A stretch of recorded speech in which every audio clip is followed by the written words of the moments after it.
তোরা যে মুনাফিকের বাচ্চারা খাজা বাবার বুয়া বলস, কথাগুলা শুন। ওনার কথাগুলা শুনলে তো তোদের খাজা বাবার প্রতি ভালোবাসা আসবে। যারা খাজা বাবাকে বুয়া বলস, কথাগুলো মনোযোগ দিয়ে শুনবি, কাফেরের বাচ্চারা। খাজা মুঈনুদ্দিন চিশতি রহমাতুল্লাহ আলাই, ওনার হাতে ইতিহাসের কিতাবে আছে, বারবার আমরা পড়ছি, 90 লক্ষ হিন্দু কালেমা পড়ে মুসলমান হয়েছে। 9 লাখ না, 9 লাখ, 90 লাখ। খাজা মুঈনুদ্দিন রহমাতুল্লাহ একবার 15 দিনে ওনার হাতে 7 লক্ষ কাফের মুসলমান হয়েছে।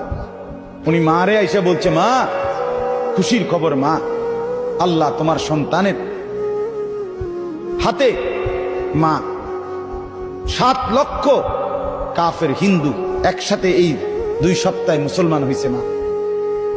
খাজা মুঈনুদ্দিন চিশতি রহমাতুল্লাহ আম্মা বলছে, আল্লাহর কসম বাবা, এটা তোর হাতের বরকত না, এটা আমি মায়ের পবিত্র দুধের বরকত। আমি 2 বছর বাবা তোকে দুধ পান করাইছি, কোনোদিন বিনা অজুতে দুধ খাওয়াই নাই। আমার আল্লাহর নাম না নিয়ে তোরে দুধ পান করাই নাই। আমার পবিত্র দুধের বরকতে আল্লাহ তাআলা তোকে এই বরকত দান করছে।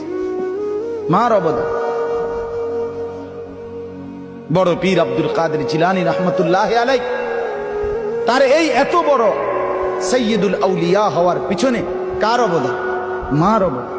ছোটবেলার মার সবক, মা সেই ছোট্টবেলার সবক দিছে, কোন অবস্থাতেই জীবনে সুখে কিংবা দুঃখে, বিপদে কিংবা মুসিবতে মিথ্যা বলবে না বাপ। এটাই তাকে সাইয়্যিদুল আউলিয়া বানায় দিয়েছে। বায়েজিদ বুস্তামির মতো মানুষ, এত বড় মানুষ হয়েছে, জগৎ বিখ্যাত বুজুর্গ হয়েছে, কার দোয়া? মা।